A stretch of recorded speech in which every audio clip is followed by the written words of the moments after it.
Well, happy Tuesday. Hopefully you've been enjoying a couple of cooler mornings. If you've been trying to get out a time to run or bike or do outdoor activity, we've had a couple of decent mornings. Low 60s in the metro, 40s in northern Minnesota, and 50s just outside of the metro for a lot of places. But if you're looking for more than just a cool morning or one slightly cooler day, a little more persistent or consistent cool down, we got that coming for early next week. But for June so far, Minnesota, compared to normal, is the hottest place on the continent. Yeah, we're seeing well above normal temperatures. Obviously, it's hotter in places like Death Valley, but I mean, compared to normal, we've been seeing that. And that heat wave showing signs of crashing. Yeah, watch these temperatures that have been blowing in from the southwest. That wave, instead of shooting at us, sort of flattens out and moves straight east to more southern parts of the country as it more normally should, but really big dent that heat bubble is making into the upper level pattern, which in theory should be a little bit more of a round blob instead of that big dent pointing northward at us. And so all that heat starts to break down, subside more to the west, at least for the time being, but we're talking about some cooler than normal conditions potentially early next week. So Monday, Tuesday next week may only be in the 70s. Yeah, that's what cooler than normal means this time of year. Actually pretty pleasant conditions as far as temperatures go. And as that ridge breaks, you can see it's kind of hard for disturbances to get up and around that. But as that starts to break down, we're going to see some of that activity, some of these troughs or disturbances in that ridge make its way to Minnesota already by tomorrow night, in fact, and Thursday, our best chance of some rain in the next several days. But then we have another chance on Sunday, so at least the pattern becomes more active.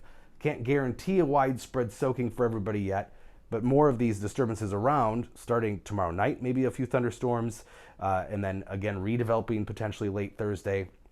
At least we have these disturbances around to create some potential for rain, which we haven't even had any of that inside this big heat bubble or ridge. And of course, the drought is becoming more of an issue. This is looking back at May. Only about 15% of the state was in drought, mostly in northwestern Minnesota and a couple pockets in southeastern Minnesota, but metro, central, northeastern Minnesota, no issues really. But look at the difference. June 1st, that drought had expanded to about 22% of the state, but more than doubled during the heat wave. So all those hot, sunny, windy days with low humidity doubled the drought to include the South Metro. And we'll see the update later this week, but I have a feeling it will have expanded. And areas that don't need the rain are going to see more of it. We got a little more activity in the tropics. There's Tropical Storm Bill, which isn't going to do much, just riding the Gulf Stream right now, but a disturbance here in the Gulf of Mexico that has a 70% probability of becoming a named storm here, according to the National Hurricane Center here, within the next several days. Right now, it's just a mass of clouds there.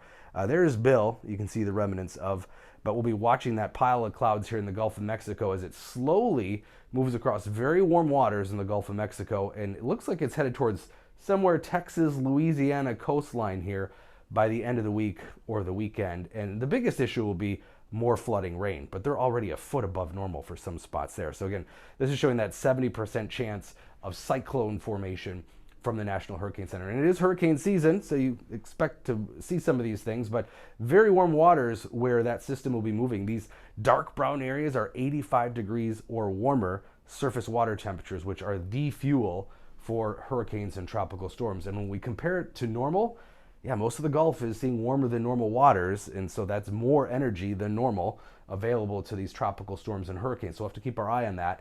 The central part of the Atlantic is actually seeing some cooler than normal waters, though, so that might throw a little wrench in potential hurricane formation. But this is the European model's forecast for what happens with that system as we head towards Saturday, again making landfall potentially around Louisiana. But meanwhile, back here, today is our coolest day of the whole week.